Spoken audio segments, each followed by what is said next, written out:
A prospector finds a mysterious rock. An Uber driver pulls up to Walmart to pick up his latest ride. And two friends and their dog are on a trip to Yellowstone Park. What do all of these stories have in common? They're incredibly terrifying to me and scare me to death. Today on Dead Rabbit Radio.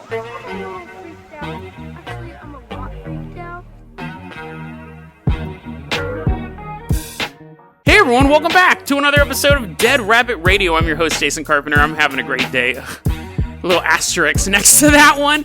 I'm having a great day. I hope you guys are having a great day too. I really do hope you guys are having a great day. First off, let's give a shout out to our newest Patreon supporter, Hot Diggity Dane. Hot Diggity Dane, thank you so much for supporting the show. Sorry for that long pause. I do thank you. I was thinking of that Mickey Mouse Club song. I can't... Hot diggity Dane. I don't know the song, apparently, but you know what I'm talking about. Mickey Mouse Clubhouse. I mean, assuming you're 6 years old and you're listening to this podcast. Hot diggity dog. That's the song. That was a waste of 30 seconds of my podcast. If you can't support the Patreon, though, that's okay, too. Just help get the word out about the show. That also helps a lot. Now, Hot Diggity Dane, I'm going to toss you the keys to the Jason Jalopy. We're going to go for a little drive to Skokie, Illinois. Now, on Mondays, you don't have to listen to Monday's episode to get this one, but on Monday's episode, I did a segment on intrusive thoughts. And those are thoughts that pop in our head. They're totally unwanted. We would never act on them, but they're scary. We go, why am I thinking about pushing my mom off a cliff? I love my mom. Also, there's no cliffs around, so it's not physically possible, but you're sitting next to your loved one, you think about doing them harm or saying something really rude to them, or you think about self-harm, or you think about, like, robbing a bank, and sometimes it can get to the point where you stop going to banks because you're afraid you might rob one, even though you would never do it. You don't own any of the tools, you're not a fan of the movie Heat, you wouldn't do it. Point is, intrusive thought, something you wouldn't act on, but your brain's putting the thought in your head. And everybody gets them. And I discussed some of my intrusive thoughts on that episode. I thought it would be quote-unquote fun to find some stories that actually are related to intrusive thoughts I've had. So if you haven't listened to Monday's episode, that's totally fine. But we'll be talking about, I'll explain them, because some of them you're like, what? Why are you afraid of that? I'll kind of explain it. So, Hot Diggity Dane, we're driving out to Skokie, Illinois. It's May 30th, 2017. It's about 5 a.m., and the Jason Jalopy's sitting outside of a Walmart in Skokie, Illinois. Hot Diggity Dane goes, hey, can I go in and buy some groceries? And I'm like, whatever you do, do not leave this car, because I know what's going to happen. We're sitting there, and we see a car pull up to the front of Walmart. That is driven by Grant Nelson. He's a 34-year-old Uber driver. And he had just gotten a call, an Uber request, to pick up a 16-year-old girl named Eliza Wasni. So he sees this young girl walk out of Walmart and get into his Uber. He starts to drive away. Within 2 minutes of that car leaving Walmart, Eliza pulls out a machete and a knife and begins attacking Grant Nelson. When police looked at the video footage, when they were trying to piece this whole thing together, they knew that she was in Walmart. So they're watching the video footage at Walmart, and they see this 16-year-old girl walk into this 24-hour Walmart. This is a great product placement for Walmart, right? I've said their name 10 times. I'm sure they're going to love this episode. Get a call from CEO later on. The Eliza Watkins walked into your local neighborhood Walmart. She walks to the sporting goods section, gets a knife, gets a machete, which they sell right off the rack, right? You can just go up and you can just pick them up off the rack. They're not locked up. Walks out of Walmart, steals them. Someone might have questioned her, right? 16-year-old girl's trying to buy 2 edged weapons at 5 a.m. Someone might have said, hey, don't do that. Or can I see your ID? Or you're not a murderer, are you? They have a little pop-up button like when you buy cigarettes. Are you over 18? Are you a murderer? She walks out, shoplifts these weapons. And then, I'm assuming in some way concealed them as Grant Nelson was pulling up. She did it literally while she was waiting for the Uber. So she called him to meet her there, went and got the weapons, and then as she was coming out, the car pulled up. I'm assuming she had them concealed in some way, because you're not going to let anyone in your car if they're carrying just one of those two, right? You're like, a knife, but luckily no machete. Hop on in, ma'am. She must have had them in a backpack or something like that. Big jacket, I don't know. But anyway, so she walks out and gets in the car with Grant. She begins attacking Grant. He gets all cut up in his face and his neck and his chest. He eventually is able to get out of his car, and he's running through this neighborhood. Again, it's very early in the morning, and there's a condo building, and he runs up to the lobby, and he's banging on the door, screaming out for help. They call authorities. As the rescue personnel gets there, they actually follow a trail of blood from the street across the grass into the lobby of the condo building.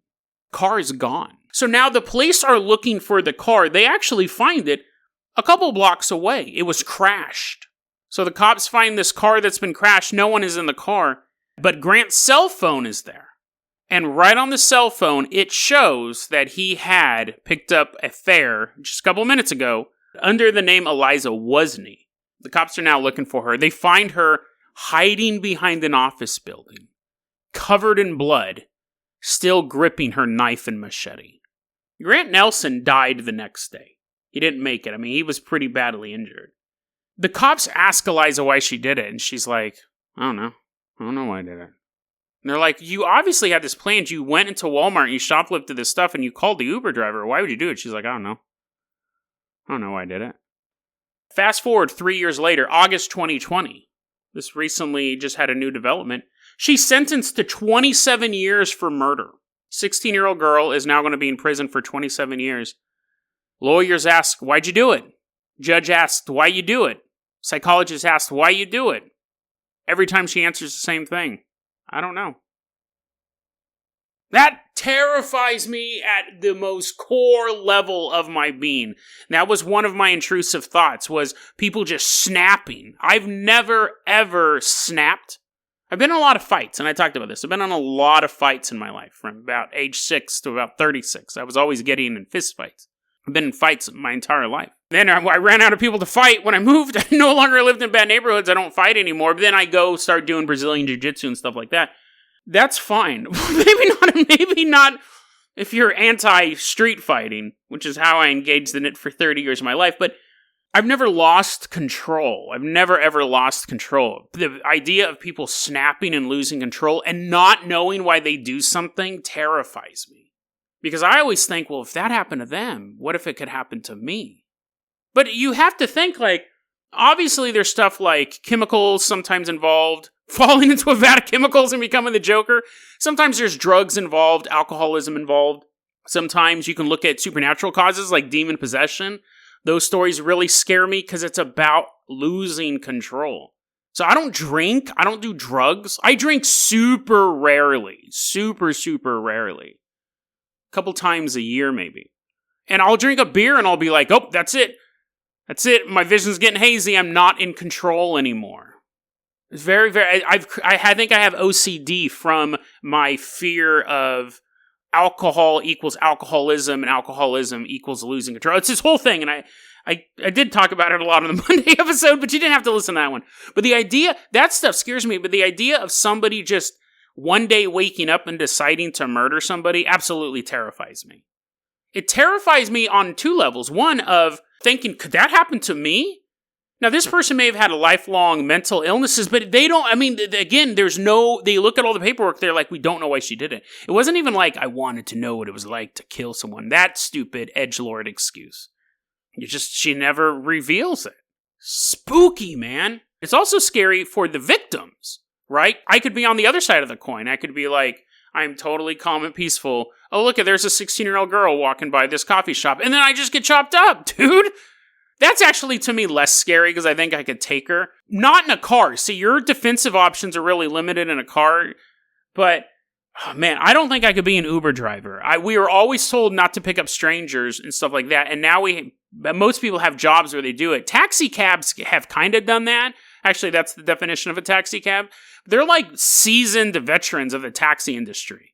I think that's a thing, right? Or did I just make up that stereotype? It's a generational thing. It's passed down. Fathers are talking to their little sons. It's a dirty world out there. Sometimes the streets got to get cleaned. They're showing them this documentary about taxi driving called Taxi Driver. This is your life now, son.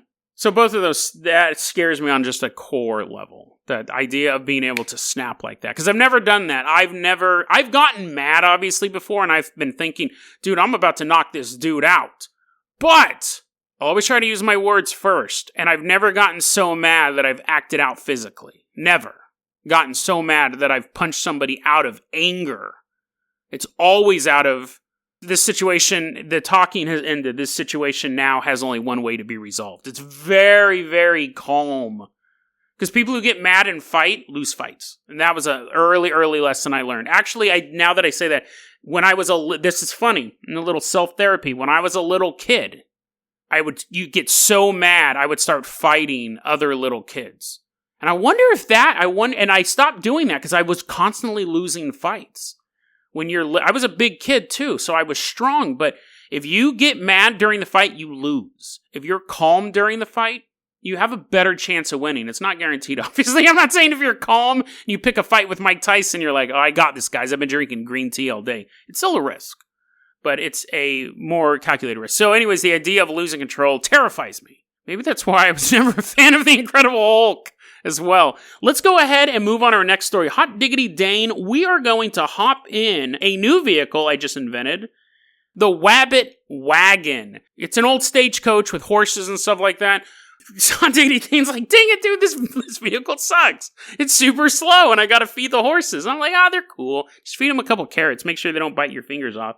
The reason why we have the Wabbit Wagon is because that's so stupid. The reason why we have that is we're going back in time. Let's go back to the year 1858. We're back in time. We're riding the sepia-colored wagon down a dusty trail. I found this story from an article called When Giants Roamed the Earth by Mark Rose. We're going to talk more about the main point of that article in a separate episode because I think it's pretty fascinating. We've covered giants before, but this kind of has a unique view on them. But in this article, he starts talking about how for a while there was the stories going around of people. I don't want to give away the ending. So anyways, Mark Rose talks about in 1858, the Alta California newspaper gets a letter from Friedrich Leichenberg, MD. So this German doctor writes this letter. Dear Alta California newspaper, let me tell you the story about a prospector and a dangerous thing that once happened. And then he puts ... and then he puts in parentheses wiggly lines as we flash back. We're going to meet a prospector. His name is Ernest Fluchterspiegel. And Ernest is away from the work camp one day. He's doing what he does best, finding gold. Actually, if I think about it, if he was the best at finding gold, he probably wouldn't be working anymore. He probably would have found enough to not have to work. But anyways, he's looking for gold. He's walking around with his pickaxe and other stereotypical prospector stuff. He has like a pan full of water, and he has like clothes on. I'm sure they weren't naked out there. He finds this geode as he's looking for gold. What in tarnation is this? This is one of them rocks you crack open. It's all pretty inside, he says, in an oddly southern accent considering he's a German immigrant. He takes the geode and he does what we all do with geodes. He breaks it open. I've actually never had that. I've never been able to do that. I always thought it'd be pretty awesome. But I guess I could just go buy one and just smash it onto the ground and be like, it's okay. He takes a geode and he breaks it open. And it's beautiful crystal inside, makes him go, ooh. But there's something else going on with this geode. There's a half pint of liquid inside of it. He's like, what? In tarnation? So he touches the liquid. That's what I thought. It was a liquid. My observation was correct. Now, if you came across a strange liquid, let's say you walked into your house tomorrow, you saw a rock sitting in your fridge and it was full of liquid. You might drink it, right? You might think, I don't remember leaving that 5 million year old rock in my fridge, but here it is. Everything in my fridge is edible, you say, as you're eating a milk carton. He takes this rock full of a half pint of clear liquid and he drinks it. He starts walking back to base camp, and he's like, I've done a lot of bad things in my life, but I'm starting to think I shouldn't have drank that fluid. I think that might be the ultimate regret. And as he's walking to base camp, he starts to feel some pain. Oh, my stomach. Oh, man. After a hard day's work, I wouldn't expect my stomach to hurt. That's a little bit of foreshadowing. He's like, and then he keeps walking and he's like, oh man, my feet feel so heavy.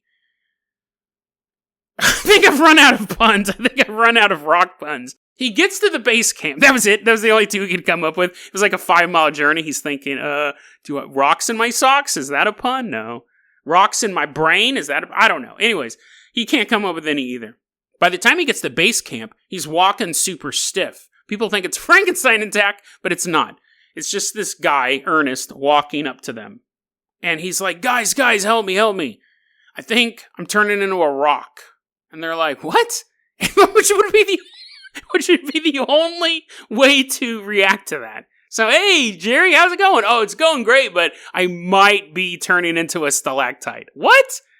So anyways, he's like walking all stiff and he's like, oh, I drank this geode juice. Which would again elicit, what? I drank this geode juice and ever since then, everything in me is getting like hard and stiff. Dang it, why didn't I have an erection joke? Anyways, it's fine. The moment's passed. He's like, ah, and he starts complaining about pain in his epigastric region and his left hypochondriac region, which I thought those are fake. Those are real places. Your left hypochondriac is where your spleen is. Weird. Epigastric is your stomach and all that stuff. He's like, my epigastric. They're looking up a medical dictionary. They're like, oh, his stomach hurts. He's like, and then eventually they can see his skin actually turning to mineral. He died a very agonizing death. He turned into a rock. And then, in a bizarre turn of events, I don't know why they would do this. Obviously, they watched this guy turn into a rock. That's his cause of death, right? He's a rock now. He's not alive. They do an autopsy on him. They get a doctor to show up to do an autopsy, and he's like, guys, you could have told me he was a rock. Like, he brought all of his medical supplies. He has a scalpel. It's like, I got to go back home. He comes back with a chisel and a mallet. They eventually do an autopsy on this guy. And when they chisel his chest apart, his heart is now just a solid piece of red jasper rock. Spooky. You're like, it's not really spooky, Jason. It was a guy who drank juice out of a rock and became a rock. That's not really bone-chilling.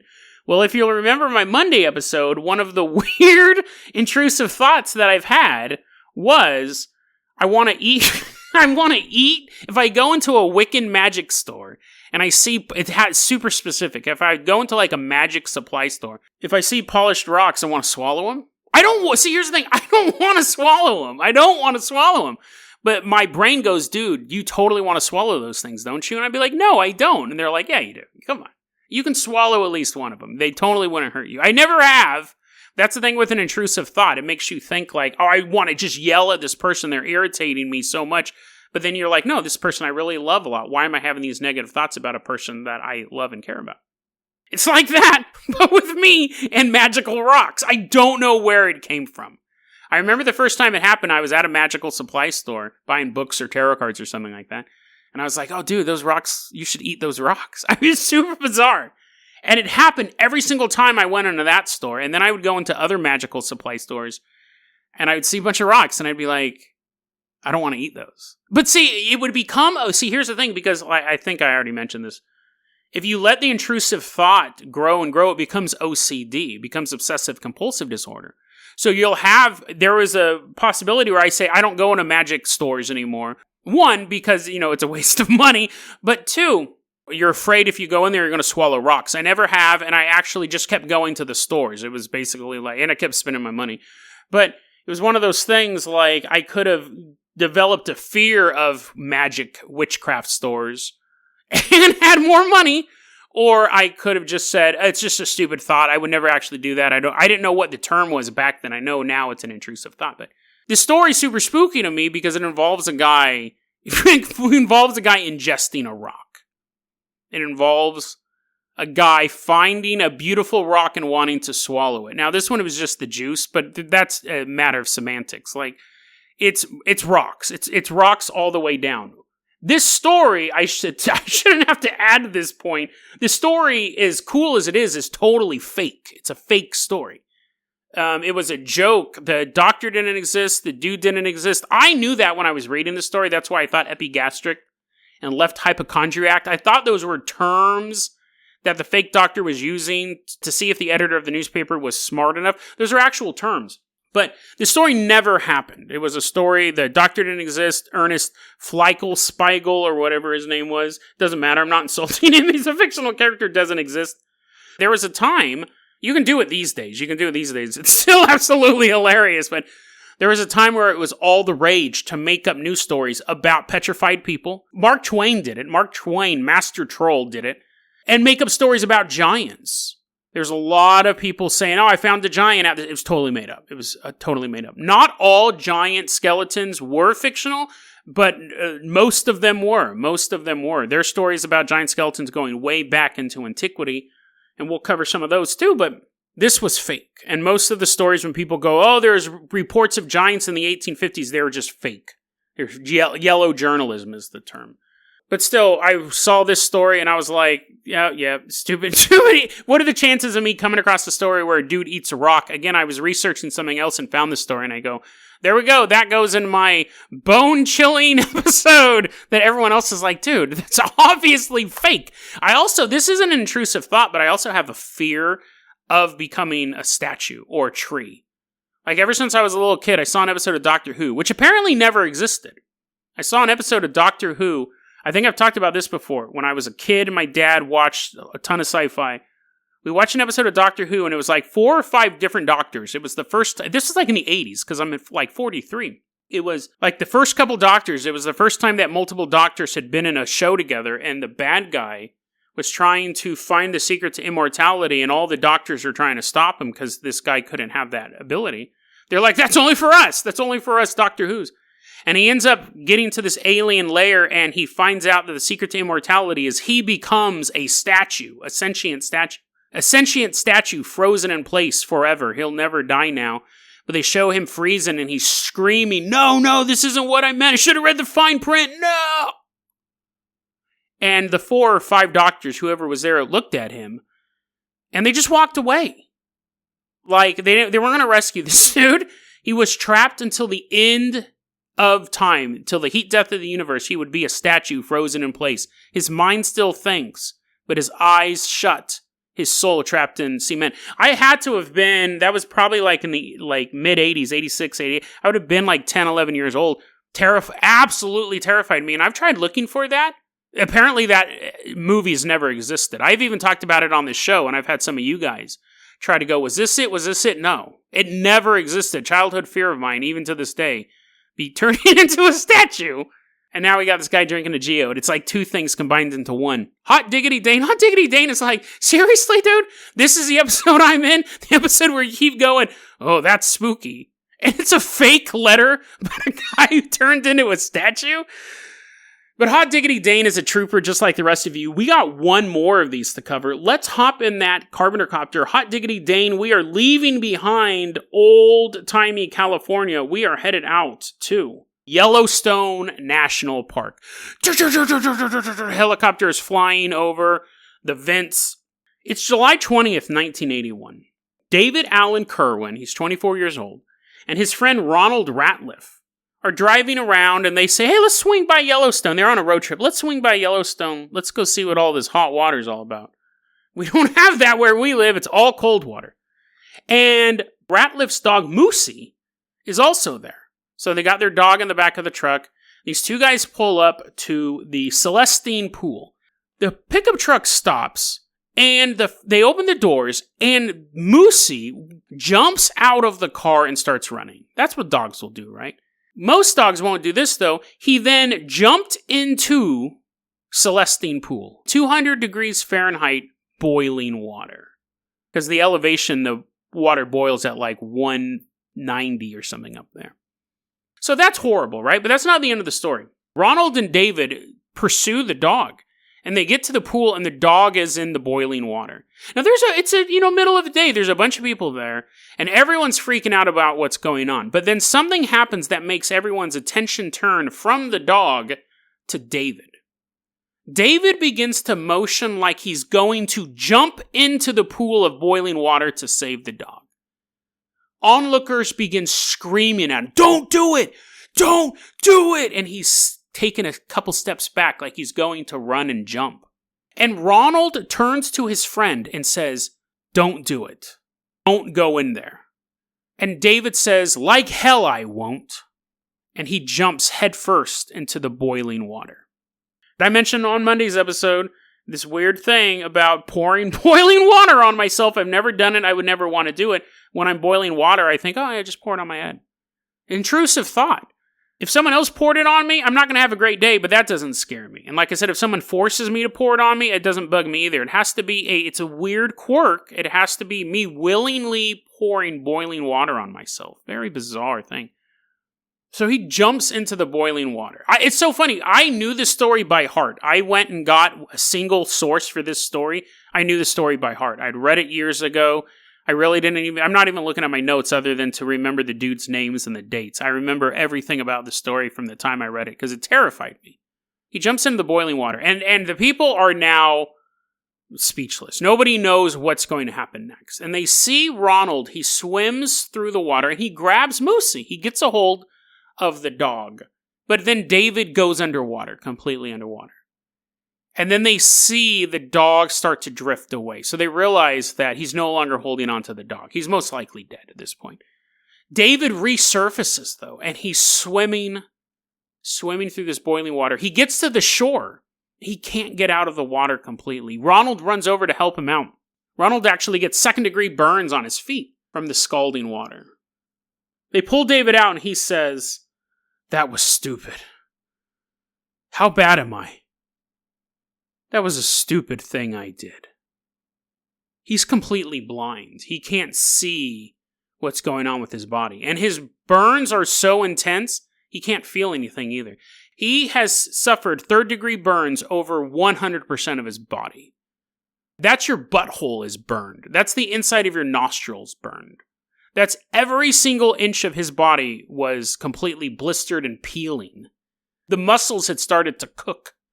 One of the people, I don't know what was going through this dude's head, right? They just pulled this guy out of boiling water. Someone goes, take his shoes off, take his shoes off. Maybe he had Air Jordans on. They didn't want to ruin them or something like that. One of these rescuers takes one of his shoes off, and all the skin of his feet just come out with the shoe. It just is like when you cook tomato soup and it skims on the top. Except he was the tomato. You get it. You get it. Right? I don't think I needed an analogy for that. It's like when you make nacho cheese, right? But you just take one chip and all the cheese comes off of that one chip. Probably wasn't a smart thing. I don't know what he was thinking to take off this dude's shoe. I hope he stopped at the one shoe. I hope he didn't go, "Whoa, that was disgusting," but maybe the other shoe isn't so gross. Now let's take off his jacket. The guy is obviously boiled alive. They take him to the hospital. He dies the next day. The dog dies as well. Apparently this is a common thing. Not super common, but dogs are constantly jumping into the water. That's I guess dogs are just stupid. Dogs are just dumb. You never hear of a cat jumping into a hot spring.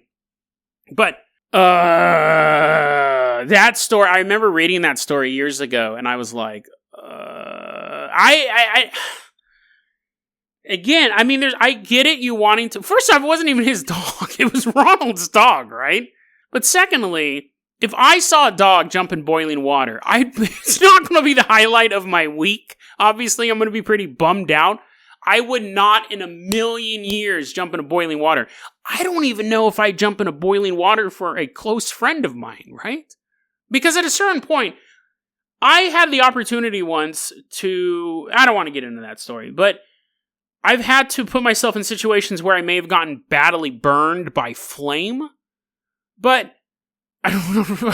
I'm not. First off, as my good friend is in this hot spring. First off, hey dude, sorry, I'm not a really good swimmer to begin with. So, even if I was able to get you, now there's two people in the hot water. It wasn't a pun. That was a literal thing. I'm not even a good swimmer. So even if it was lukewarm water, sorry, bro. But the idea of jumping into head first, I don't know why that's worse, right? It's boiling water. But jumping head first into boiling water and then being pulled out blind and so much damage to you that you can't feel any pain.